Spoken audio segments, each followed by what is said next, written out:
আসসালামু আলাইকুম, সবাই কেমন আছেন? নাজি অনেক সুন্দর করে ছবি উঠাতে পারে, তাই না? সত্যিই তাই।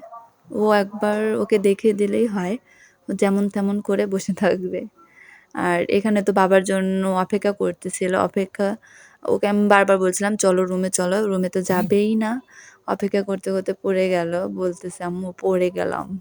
তারপরে পাশেই একটা স্কুলে খেলা হচ্ছিল, তো বলছিলাম যে চলো আমরা সবাই একটু ঘুরে আসি, খেলা দেখে আসি। পরে এখান থেকে নাজিয়াকে একটু কিছু কিনে দিলাম, তারপরে একটু হাঁটাহাঁটি করলাম। যদিও খেলা হচ্ছিল না তখন, মানে মুরব্বিদের ফুটবল খেলা হচ্ছিল বড়দের, সেজন্য আর আমরা দাঁড়ালাম না। তখন বললাম যে তাহলে আমরা চলে যাই।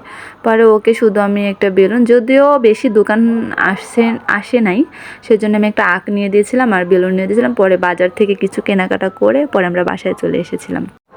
আর এর মধ্যে নাজিয়া কিন্তু কোথাও গেলে ওর হাতটা একদমই ধরতে দেয় না, একা একাই চলবে ও, এরকম একটা অবস্থা হয়ে যায়। সেজন্য ছোটাছুটি করে, আর বাচ্চারা ছোটাছুটি করলে কিন্তু ওদেরকে নিয়ে ঘোরাঘুরি করা খুবই মুশকিল হয়ে যায়। তো ভিডিওটি কেমন লাগলো সবাই জানাবেন। আল্লাহ হাফেজ, ভালো থাকবেন।